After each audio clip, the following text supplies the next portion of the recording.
Micah chapter 5, verses 2 and 4. But you, Bethlehem, Ephratah, though you are small among the clans of Judah, out of you will come for me one who will be ruler over Israel, whose origins are from old, from ancient times. He will stand and shepherd his flock in the strength of the Lord, in the majesty of the name of the Lord his God. And they will live securely, for then his greatness will reach to the ends of the earth.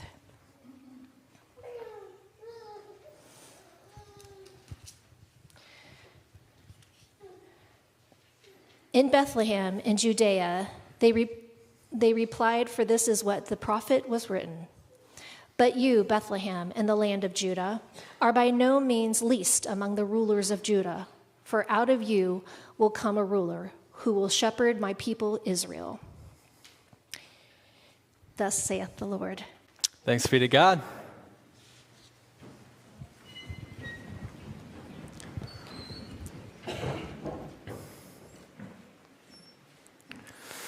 In the early 1980s, the digital production company Quantel would bring to the masses a technology that would seem dystopian for its time, but would actually lay the foundation for what sociologists have termed mass digital consumption. It was called picture-in-picture. In the year 2000, the television company RCA would market this technology on their new high-end televisions, available for the everyday consumer. Here's an image. Now, the Double Rabbit Play TV marketed itself as the premier PIP, or picture-in-picture television. Here's the box for it. Now, in case you can't see, it tells you right there. Now you can watch 2 channels at the same time. Miraculous, right? But in its first iteration, picture-in-picture was actually seen as a disruptive technology because of its ability to allow consumers a choice. What had humanity come to if we could not agree on a particular show to watch? I mean, how pretentious had we become if we must cater to one person who wants to watch football and another person who wants to watch the news? Seriously, many ethicists and cultural commentators were disturbed by this development. Alan C. Neubauer, an AV consultant, was interviewed for a 1988 New York Times article saying, quote, "The ability to watch 2 idiot boxes at the same time, it's the end of Western civilization as we know it." So there's that. But see, there was a widespread fear that the ever-expanding inputs would drastically alter our ability to absorb, process, and exert information. There's a scene in the movie Back to the Future 2 that depicts this supposed insanity of all of this. Marty McFly Jr. is in his bedroom and he tells his TV to turn on 6 TV channels at once. And as he does this, the audio for each one starts playing and it just feels chaotic. But there's McFly Jr. just sitting there, acting like this overconsumption is normal. Now, of course, Back to the Future was attempting to depict some sort of futuristic chaos. But the sad thing is, this has become our reality. Many of us are no longer content to consume information through a singular source. We must watch Netflix and scroll social media. We must converse with friends at the dinner table and text friends not at the dinner table. We must binge YouTube and play video games. We must surf the web and answer emails. And in the pursuit of increasing our options, many of us are losing the ability to see a singular picture clearly. We have lost the plot. We have lost our perspective. We're so focused on the here and now that we fail to see the far out. Or we're so focused on the far out that we miss what's happening in front of us. Or we're so focused on the past that we're never able to wake up to being alive in the present. We are bound by shame, regret, fear, failure, and the like. I think this can be illustrated via the medium of optical illusions that many of us grew up with. So you have, I don't know, a horse, right? And some of you are like, yes, that's a horse. But others of you are internally freaking out right now because you're thinking, no, that's a frog on water, right? And then there's a third camp of you who, as soon as I pulled up this picture, immediately started sweating because you hate these and you cannot tell what's what, right? Okay, so we'll take an easy one. Next slide. Clearly a donkey, right? But again, some of you are angry because you see a seal. And now that I've pointed it out, the third camp is feeling relieved because they don't have to think long and hard to try to discern the two images in one, right?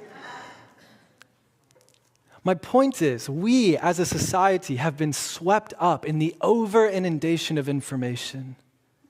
These optical illusions represent our reality, where the constant stream of narratives makes it difficult to discern truth from lies. And we are overwhelmed and exhausted because of it. This exhaustion and overwhelm has bled into our spiritual lives. As the Catholic spiritual writer Ronald Rolheiser once noted, quote, "Today a number of historical circumstances are blindly flowing together and accidentally conspiring to produce a climate within which it is difficult not just to think about God or to pray, but simply to have any interior depth whatsoever. We, for every kind of reason, good and bad, are distracting ourselves into spiritual oblivion. It is not that we have anything against God, depth, and spirit. We would like this. It is just that we are habitually too preoccupied to have any of these show up on our radar screens. We are more busy than bad, more distracted than non-spiritual, and more interested in the movie theater, the sports stadium, and the shopping mall, and the fantasy life they produce in us than we are in the church. Pathological busyness, distraction, and restlessness are major blocks today within our spiritual lives. See, if we're not careful, we can get caught up in the layers upon layers of complexity within the biblical story that we end up missing Jesus. We have attuned ourselves to a particular type of consumption that overstimulates and overwhelms, and in the process end up distracted by an array of outlets, and we miss the story within the stories that is unfolding. My friends, I believe an invitation is before us today to look up, to lift our eyes and to see the King of Kings and the Lord of Lords for who he really is. And so today we are continuing in this series of teachings entitled Promises and Prophecy through the season of Advent. Now, the focus of Advent is twofold, anchored both in the past and in the future. The birth of Jesus the Christ in his first Advent, and the anticipation of the return of Christ the King in his second Advent. This is far more than simply marking a historical event. It is a celebration of the revelation of God in Christ, whereby all of creation might be reconciled to its Creator. Advent presents an evergreen invitation into the process of reconciliation in which we now participate, in the completion of reconciliation in which we eagerly anticipate. Advent is marked by a spirit of expectation, anticipation, and longing. It is the cry of those who have experienced the tyranny of injustice in a world under the curse of sin, and yet have hope of deliverance by a God who hears their cries. As a church, we long for Jesus and the restoration his presence brings. We remember and honor this longing through the lighting of candles in the 4-week Advent movements of hope, peace, joy, and love. And so as we wade through this beautiful season, our invitation to you, church family, is to consider the ways the Lord is inviting you to wait and anticipate his coming. And so we're looking at Advent this year through the lens of prophecy and the promises that Jesus fulfilled that were preached about him long before he arrived on earth the first time around. Now, I know in a room like this that there are people here who are all over the map when it comes to levels of experience, comfortability, and background with prophecy. So as a quick recap, first, what is prophecy? We've been using author and pastor Tyler Staton's definition, quote, to hear and speak God's voice on behalf of another individual or group. This is how we see prophecy manifest all throughout the scriptures. In the Old and New Testament, we're shown example after example of both men and women who prophesy, who hear and speak God's voice on behalf of another individual or group. Many scholars connect prophecy to the day of Pentecost, which ushered in the age of the New Testament church, of which we are an extension of today. So prophecy is hearing and speaking God's voice on behalf of another individual or group. This framework is the lens by which we have architected this entire teaching series. And so wherever you're at on that spectrum of belief today, I want you to know that you are so, so welcome here. And our goal through these teachings is to normalize, not sensationalize the ministry that we see Jesus both fulfilling and instructing his followers to participate in.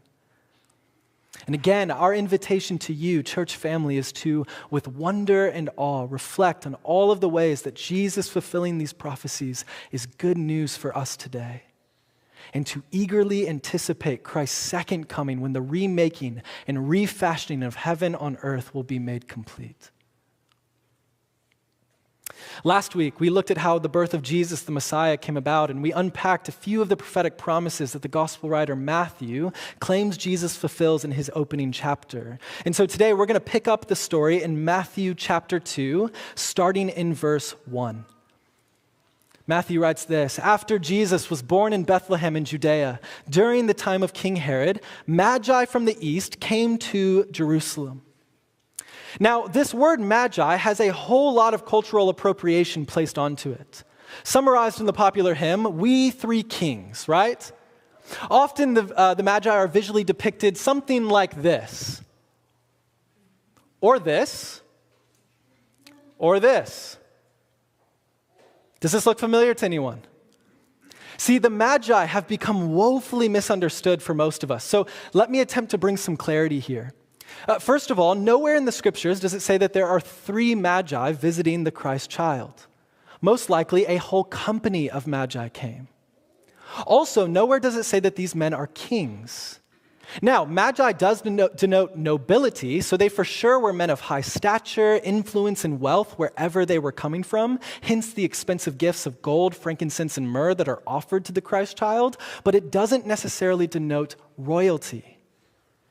And finally, the text says they came from the east. Most scholars say that points to modern-day Iraq, Iran, or Saudi Arabia. In other words, not 3 white guys in a robe. I'm sorry.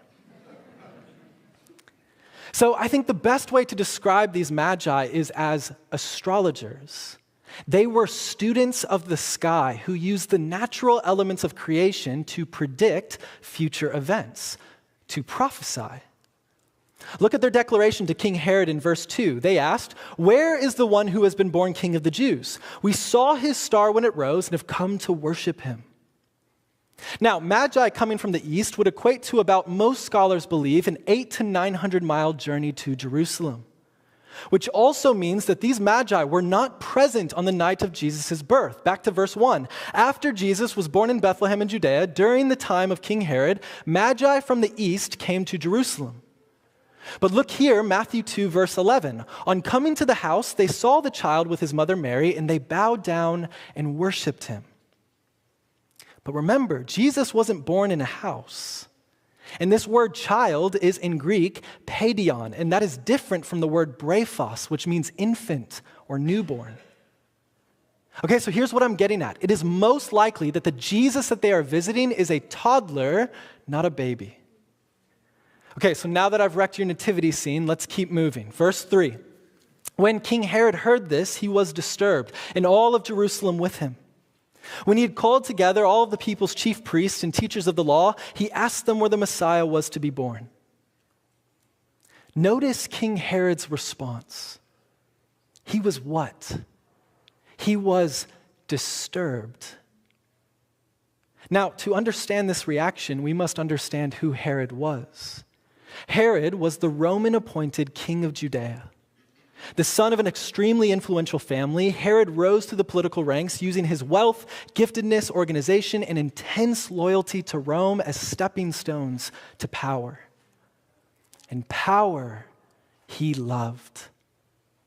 He levied heavy taxes on the Jewish citizens he ruled and became increasingly insecure and insulated. By this point, Herod was suffering from a deadly illness that compounded his paranoia, and soon anger turned to rage, contempt turned to cruelty, and violence became the defining narrative of Herod's reign. So with that, let's return to the Magi's request. Verse 2, they asked, "Where is the one who has been born King of the Jews? We saw his star when it rose and have come to worship him." They asked the king of the Jews where the king of the Jews was. Why? So they could worship him. I mean, no wonder Herod is disturbed, right? But notice, it's not just Herod who was disturbed, but all of Jerusalem. Word began to spread. A baby born as a king? No, impossible. That's not how it goes. A king bears a prince, and that prince ascends into kingship. Do you see it? Jesus' subversive kingdom is already breaking in. And my friends, this is where the picture-in-picture frame begins to come into view. And if you're too distracted, you'll miss it. So let's slow down and take it in. Verse 4. When he had called together all the people's chief priests and teachers of the law, he asked them where the Messiah was to be born. "In Bethlehem in Judea," they replied, "for this is what the prophet has written. But you, Bethlehem, in the land of Judah, are by no means least among the rulers of Judah. For out of you will come a ruler who will shepherd my people, Israel." So Herod calls together all of the Bible experts in Jerusalem to make sense of these wise men from the east and their chilling request. And he asks them, "Well, where is this Messiah supposed to be born?" And they answer, "In Bethlehem, in Judea." How do they know that? Because this is what the prophet has written. Okay, pause. Here we are again. Just like last week, remember? It is here where the story starts to break. This phrase, "this is what the prophet has written," is code language for Matthew's oft-used phrase, "this took place to fulfill." Remember, this story is going somewhere. It is all pointing to something, to someone. Matthew is staking his claim. This has been predicted, promised, and prophesied long ago. And the past is playing out in the present. So the question then becomes, what prophet? Okay, flip in your Bibles to the left just a little bit to Micah chapter 5.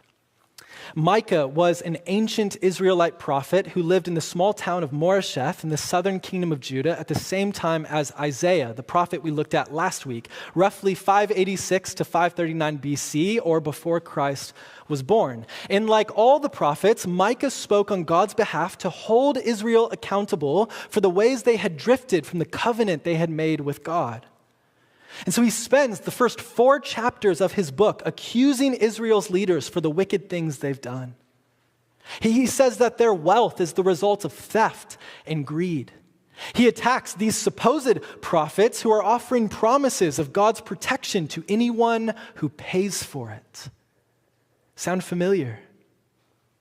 These prophets prop up the wealthy, trample the poor, and fail to heed any of God's warnings. Judgment is coming, Micah says. But so is hope and restoration.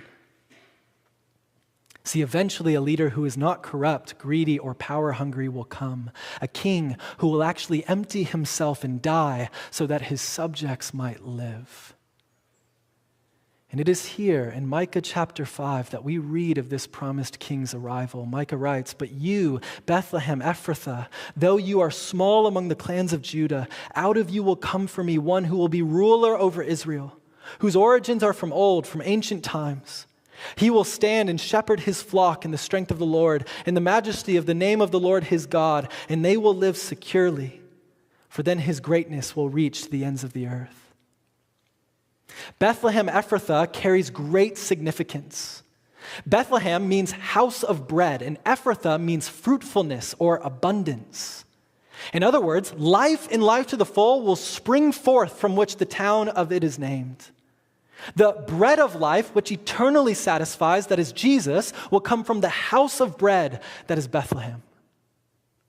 So Micah is prophesying that a new messianic king from the line of David will come to the new Jerusalem. That he'll be born in Bethlehem and will rule in Jerusalem over the restored people of God. The picture-in-picture is coming into view, my friends. And it is not just a personal picture of promised hope. It is a political picture of promised victory. We have to catch this. Jesus has not just come to save you and me. He has come to conquer the world. And his conquest is done not through service and sacrifice, not slaughter and domination. Matthew wants us to see that this exchange between the Magi, Herod, the chief priests, and the teachers of the law is like someone throwing a stick of political dynamite into the middle of a room full of societal movers and shakers. This exchange carried with it vast implications. The readers of Matthew's gospel would have seen the picture-in-picture clearly. Jesus is the one true king of the Jews, while Herod is an impostor, a fraud, a usurper. Now, this is so important to catch because this is exactly how Herod feels. He feels like an outsider because he is. Remember how I said that Herod came from a noble family of wealth, power, and influence? That is true. But his family were Edomites. This was a Semitic people. In other words, they weren't Jewish. They were Arabs who had converted to Judaism. So, though they were Jewish in practice, they were not Jewish in ethnicity. The ascent of Herod's power was built off the backs of political connection and diplomatic strategy. Herod's stature was not earned, it was given. And this delegitimized Herod's claim to any Jewish throne, and he knew it. And this is why he guarded it with such fervor and paranoia. Anyone seeking to find a king to be worshipped who wasn't Herod raised everyone's alarm bells. But this had long ago been prophesied and promised. A king of the Jews was coming. And this king would not be relegated to a local court, but a universal, eternal throne. That's what's so spectacular about the wise men's arrival, my friends. These men from the east are the heralds, the ones announcing the good news. A king has arrived, and he is king over everyone and over everything, including non-Jewish astrologers from hundreds of miles away. And so we pick up the story again in Matthew chapter 2, verse 7. Then Herod called the Magi secretly and found out from them the exact time the star had appeared. He sent them to Bethlehem and said, "Go and search carefully for the child. As soon as you find him, report to me so that I too may go and worship him." The political undertones continue to become clear. Pay attention, Matthew is saying.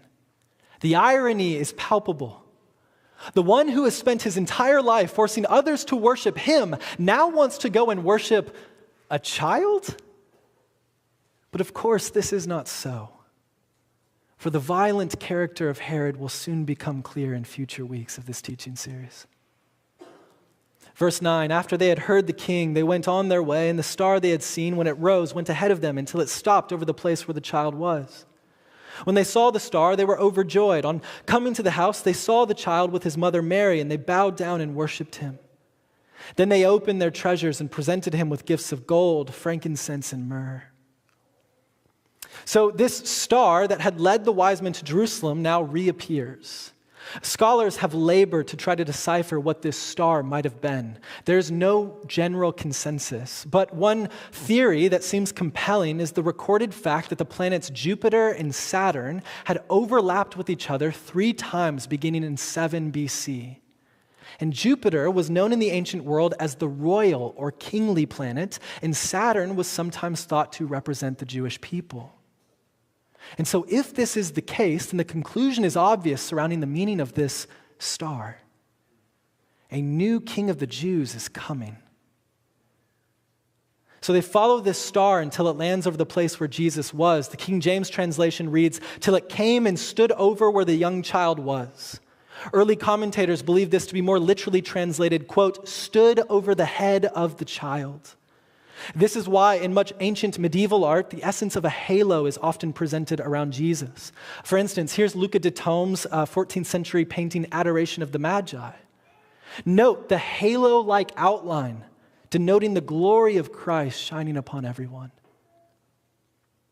And so once they arrive, the treasure chest is open and offered to this God-child. The gifts that the Magi brought are significant. They were thought to be the sort of gifts that people in the ancient world would bring to people who were considered to be kings or, wait for it, even gods. The gifts of these men were not leftover handouts. This was an offering of the highest. This was an offering signifying total allegiance and total surrender. Church tradition likens gold to that of royalty, incense to that of divinity, and myrrh to that of death. Interesting, right? A gift signifying death given to a newborn child. Like, how does one reconcile that? Well, Matthew, being the literary genius that he is only beginning the story. And this story mirrors another story that is still to come. And so this section of Matthew 2 closes this way. And having been warned in a dream not to go back to Herod, they, the Magi, returned to their country by another route. In other words, Jesus and Herod never actually end up face to face. We'll talk more about this next week, but Jesus escapes, and there is great significance to that. But a story that ends here in Matthew 2 picks up again 30 years later in Matthew 27, when Jesus finally does come face to face with the representative of the world's greatest king at that time, Pilate, the Roman Emperor Caesar's subordinate. And like the Magi who were warned in a dream to not return to Herod, so too Pilate, via his wife, is warned in a dream not to do anything to Jesus. But Pilate, unlike the Magi, doesn't listen. Pilate does not offer a gold crown, but his soldiers do lace Jesus with a crown of thorns. Pilate does not offer a potent aroma like frankincense, but instead fills the air with the smell of blood and flesh as Jesus is whipped, beaten, and bludgeoned. But according to the gospel writer Mark, while Jesus hangs naked and exposed on a cross, Pilate's soldiers do offer Jesus wine mixed with myrrh, the symbol of death. But in this instance, Jesus does not accept it. And for the first time in recorded history, since the Magi uttered those words to Herod, Pilate's soldiers, Gentiles, call Jesus, quote, the King of the Jews. Now, of course, this is done in jest, for the crown he wears is thorns, and the throne he sits upon is an instrument of death. And in that moment, the star of Matthew 2 fades completely from view. Total darkness encompasses the land. Jesus, Matthew says, gave up his spirit. But look here, verse 51. At that moment, the curtain of the temple was torn in two from top to bottom. The earth shook, the rocks split, and the tombs broke open. The bodies of many holy people who had died were raised to life. They came out of the tomb after Jesus' resurrection and went into the holy city and appeared to many people. See, my friends, on the other side of that darkness, resurrection came. The picture-in-picture that is the kingdom of heaven, inbreaking to this reality, is now in clear view. Such clear view that verse 54, when the centurion, the Roman soldier, a Gentile, and those with him who were guarding Jesus saw the earthquake and all that had happened, they were terrified and exclaimed, for real this time, surely he was the Son of God.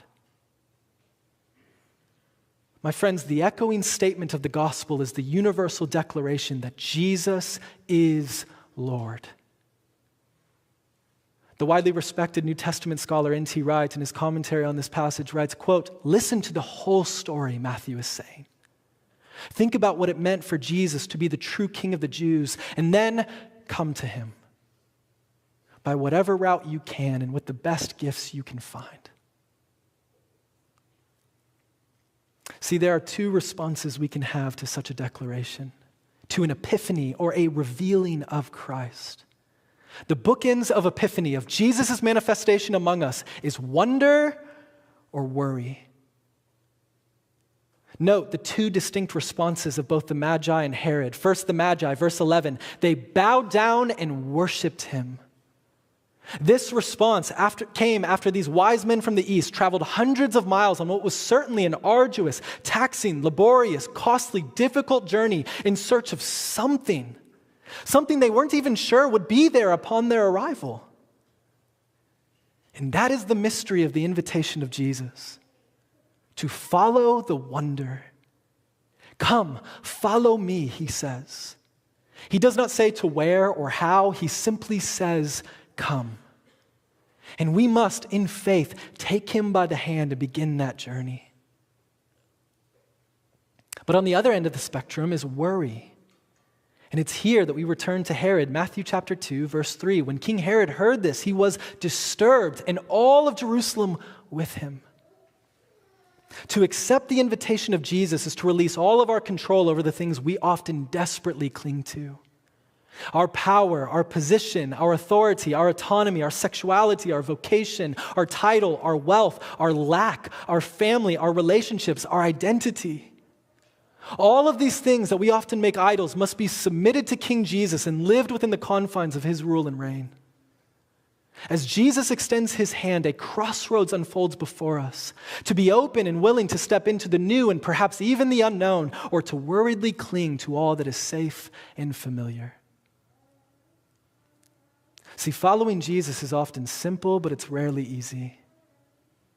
There is a cost, and the cost is a cross. A cross that Jesus hung on as a penalty for the death that you and I deserve. And now Jesus extends his hand and he invites you and I to pick up that cross, to deny ourselves, to die, to crucify all that we held in place of him, and to pledge our allegiance to the King of Kings and the Lord of Lords. Wonder or worry? That is the choice that Advent, the arrival of the Savior of the world in the form of a child, lays before us. To say yes to wonder leads to worship, joy, and meaning, but to say yes to worry leads to isolation, fear, and futility.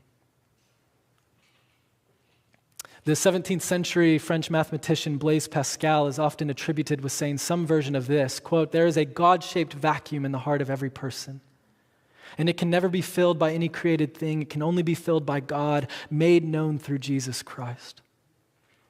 The longing of wonder and worry straddled the tightrope that is life here on earth. And each and every day, we have the opportunity to renounce our fears and our failure and to place our trust in Jesus. Church family, the picture-in-picture is once again in view. Inside the gospel story is an invitation to place all that you long for in Jesus. Feel the deep ache within you. Let the deepest questions within you rise to the surface of your soul. The Episcopalian priest, Father Michael Marsh, writes, quote, "Whatever your answers are to those questions about longings and fears, they describe an epiphany. They are a star in the sky of your life waiting to be observed and followed. They are the treasure chest of your life waiting to be opened. They are the child of new life waiting to be held." See, on the other side of your wonder or your worry, there is still a child waiting to be seen, to be beheld, to be worshiped. The revealing of Jesus reveals something within us too. To whom will we bow? And how will we respond? Perhaps we are being invited today to choose wonder over worry. Or maybe something else is stirring. Perhaps for you, an invitation to forgive someone and to pursue reconciliation has surfaced. Maybe you're desperate for healing, and today is the day that you finally, honestly answer Jesus' oft-asked question, "What do you want me to do for you?" Maybe you're searching for answers to existential questions, and Jesus is longing to meet you in your confusion and to offer clarity.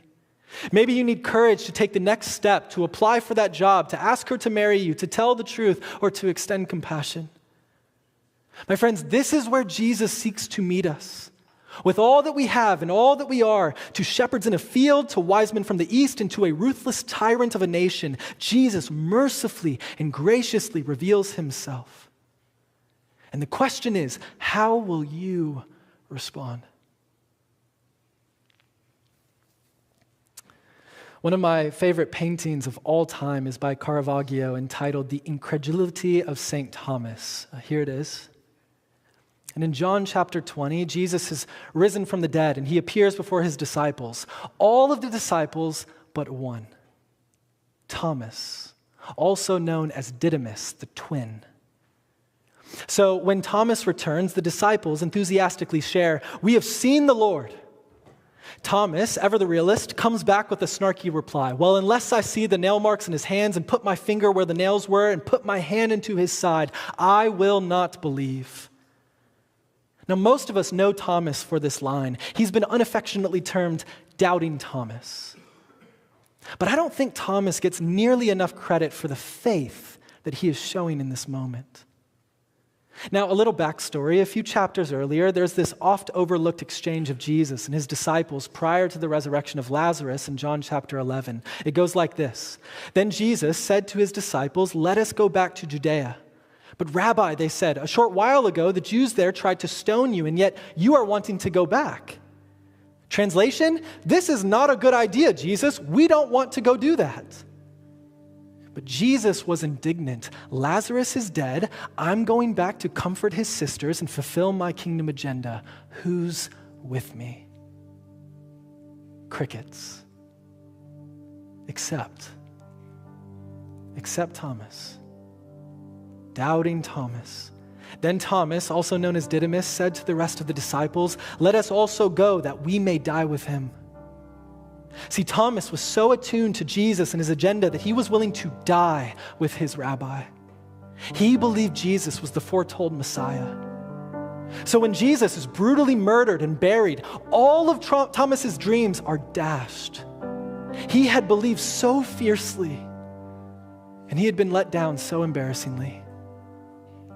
This was Thomas doing what we're all naturally inclined to do, to not make the same mistake twice.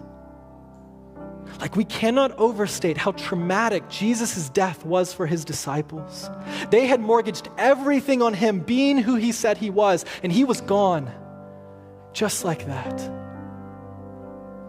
And devotion had turned into disillusionment. Life as they knew it had been forever upended.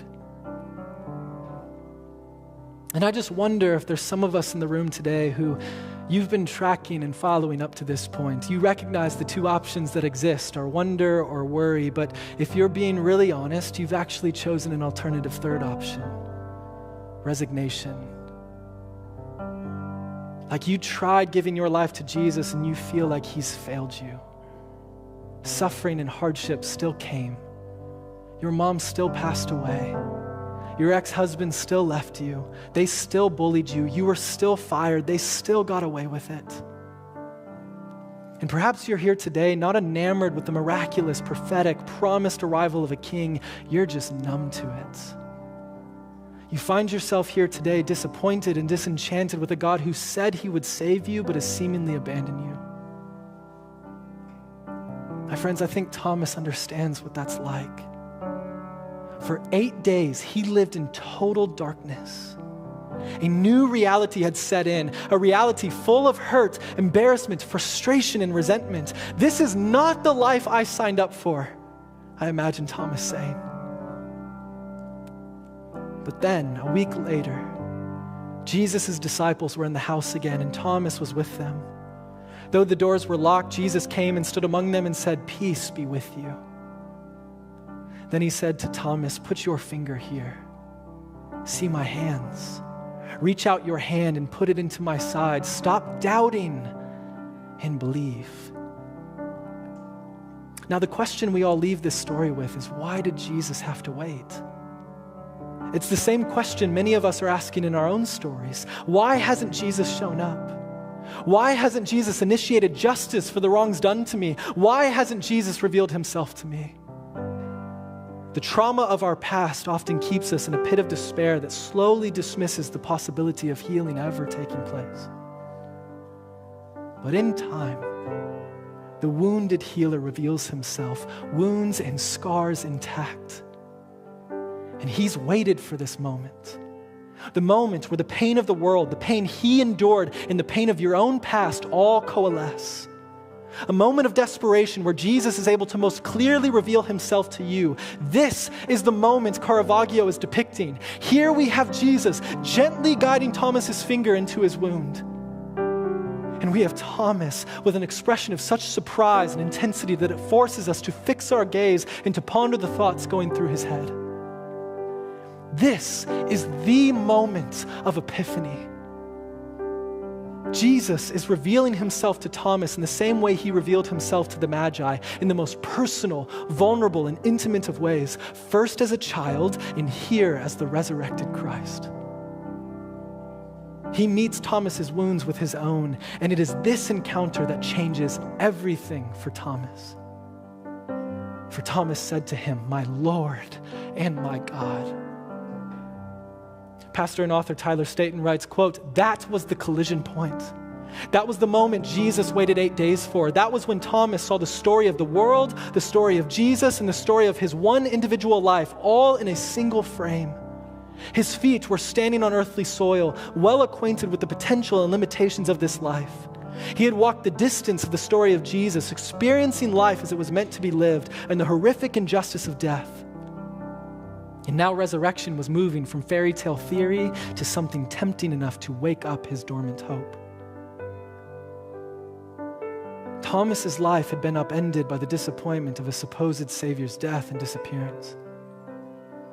But Thomas's life is even more upended by the encounter, not of an empty tomb, but of a risen Lord.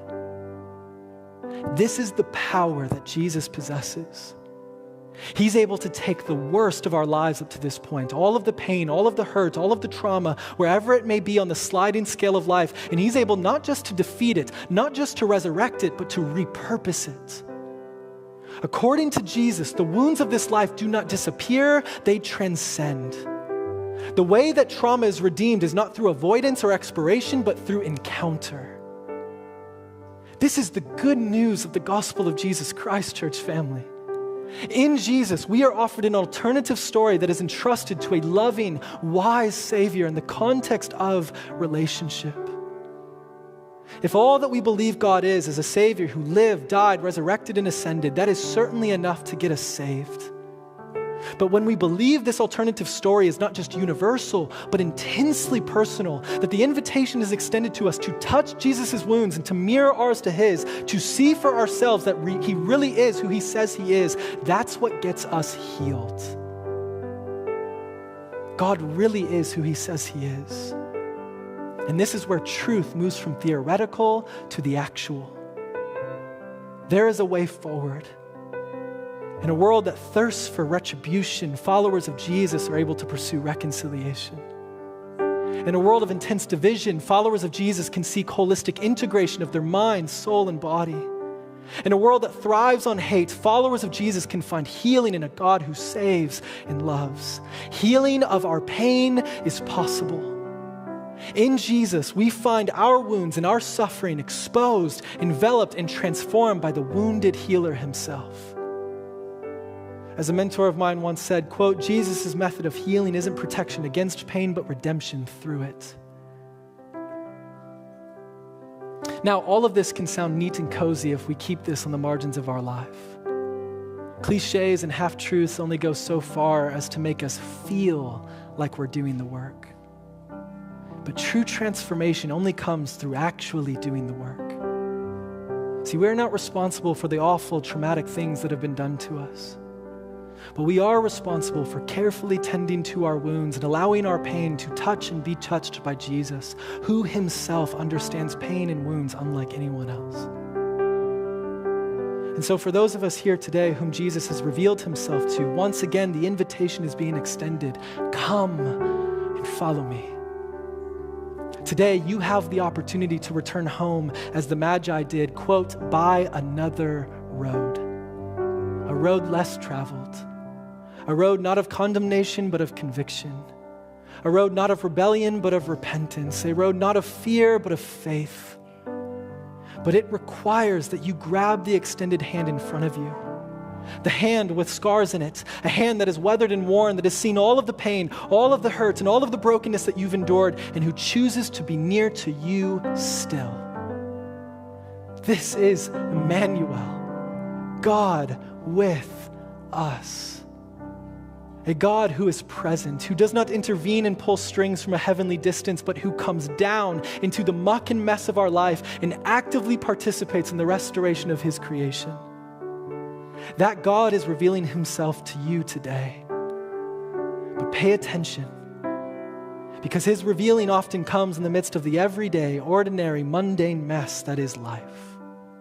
Sort of like a picture-in-picture frame. But you have to slow down long enough to see the roads in front of you. And all he asks is this: by which road will you return?